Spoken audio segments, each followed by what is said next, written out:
Hey, my Legion, how y'all doing today? I had an idea of this video when I was at work last week, and I never got around to doing it. I'm going to get around to doing it now because I have the extra time. Got my new Erie Horror Fest t-shirt for 2009. They had the previous designs for $5 a piece at the Horror Fest, so I made sure to get the different designs I didn't have. And one thing I like about YouTube is the reference material, the endless reference material that there's on there. Stuff that would usually be forgotten about if it wasn't for someone cool enough to upload on the channel, usually through the VCR, if it's an old TV thing, and upload it onto YouTube or something like that. Especially because when I first started YouTube on another channel, my friend let me borrow his, let me use his YouTube account for like a week or two until he could help me set up a YouTube account. Because when I first started on it, I didn't know anything about setting up accounts or anything like that, and I didn't have any help. And my sister was too busy. And my sister lives in McCain, and I was with my dad. My dad hates computers and hates all that stuff, and we'd always get in arguments when he was still alive about the computer sometimes. And yeah, when he set that up, I looked up a bunch of things. The one thing I remember seeing in 1981 was on Fridays, and it was a Devo performance for a new traditionalist where they had like they were on treadmills, kind of. It was a really cool choreographed thing that they did. Really neat, really great performance. That would have gotten lost completely if someone wasn't cool enough to have uploaded that and put it on YouTube. I remember when they used to have the video response, I did a couple thank you videos. I did a thank you for the guy who did that. I never got a response for him. They had something called Movie House in Yonkers, and I saw a Lucio Fulci film I never saw before that I wanted to see called The Devil's Honey, which was like an erotic thriller, more like S&M and stuff. It was pretty raunchy and dirty, and there was lots of nudity in it, and I assume it probably got taken off YouTube for nudity, but at least I got to see it then. Yeah, I did a thank you video for that, and then I did a thank you video for one of my first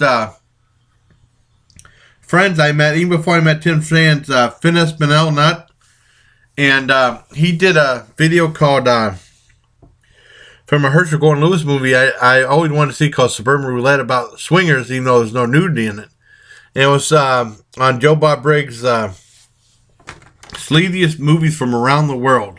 I remember watching that. I gave him a thank you, and he actually responded to that one. And also, he uploaded a whole bunch of movies, and then he got flagged, so I had to take a bunch of them down. And I saw... And also from him, I also saw Grunt, the wrestling movie, which was really funny. I remember seeing that a long time ago, renting it. I think I saw it in Germany, too, and made a copy of it, I think. But I haven't seen it in ages. And I saw that. I hooked up the TV, and I saw it, and my dad kept falling asleep, so he didn't see it. But I thanked him for that, too. I don't think I thanked him for that. Maybe I just commented and I liked it. But I did thank for Suburban Roulette. So... yeah, and the one thing I love is reference material, because I remember on Tubi TV not too long ago I saw the Andy Kaufman movie.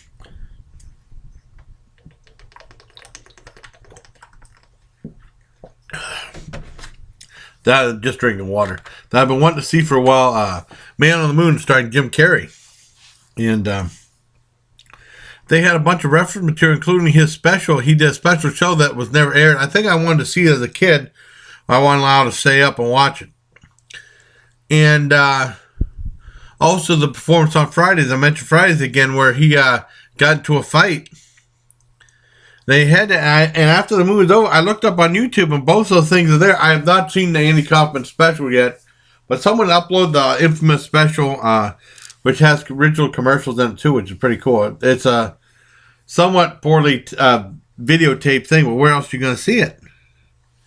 And like the Fridays thing was on there, and it was pretty cool. And then that and the follow-up, it was the apology that he did. It was really cool. And that's one of the things I love about YouTube is the reference material. Like I said, you can watch a movie and then hopefully you can look it up and find it on YouTube. Like I went to the Horror Fest, I found some trailers for some of these movies so I can show the people who didn't want to go what these movies are about, like trailers for Killer Rack and Model Hunger. Also a teaser trail for The Finicky Cat. And also, like, What's Eating Dad, and a couple other movies, and Bigfoot the movie. that even has its own channel. It's really cool.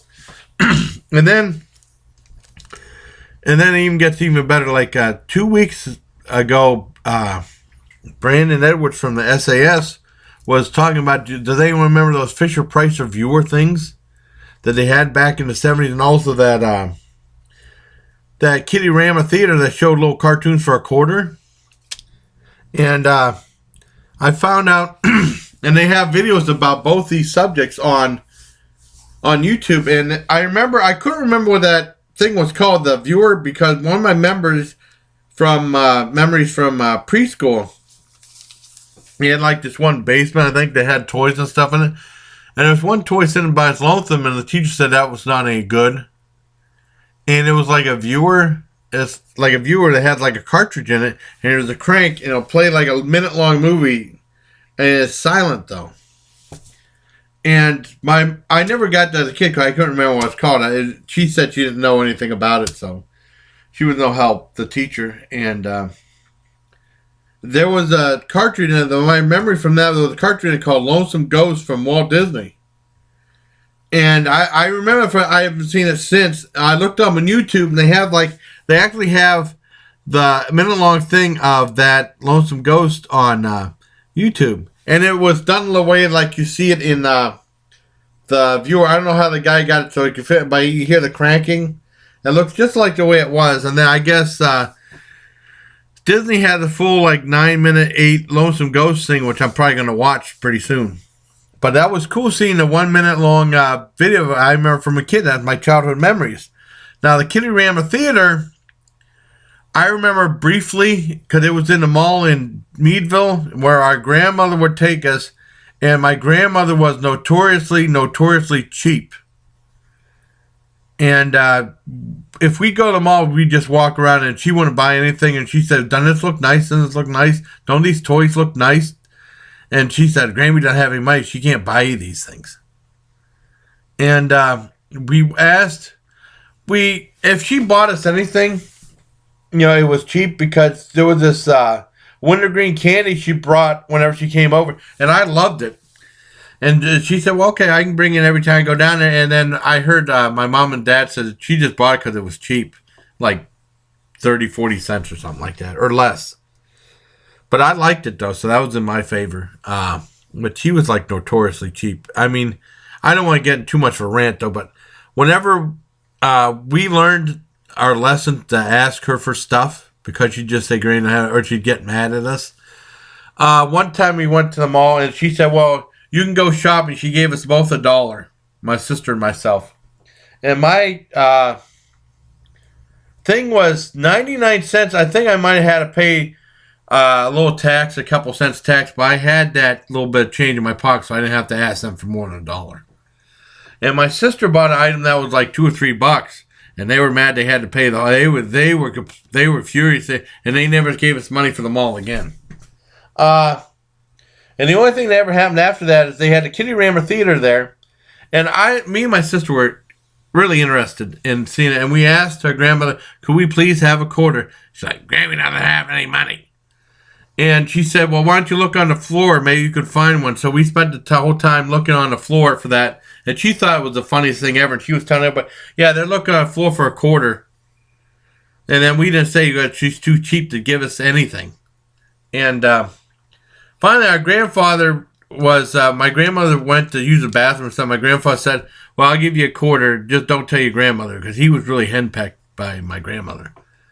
And I found out later, much later after he passed away, I knew he was in World War II, but I found much later that he helped liberate Auschwitz, and my stepdad was telling me that. And I wonder why, and he said his grandmother was never allowed to tell anybody, because she'd always say, "Shop, George, shop, George, shop, George." And he did. And he sent a bunch of photos to my stepdad. My grandfather took a bunch of photos of the Auschwitz right when it was liberated, of the soldiers and all the horrible atrocities that happened, and he sent to my grandmother, and she burned them.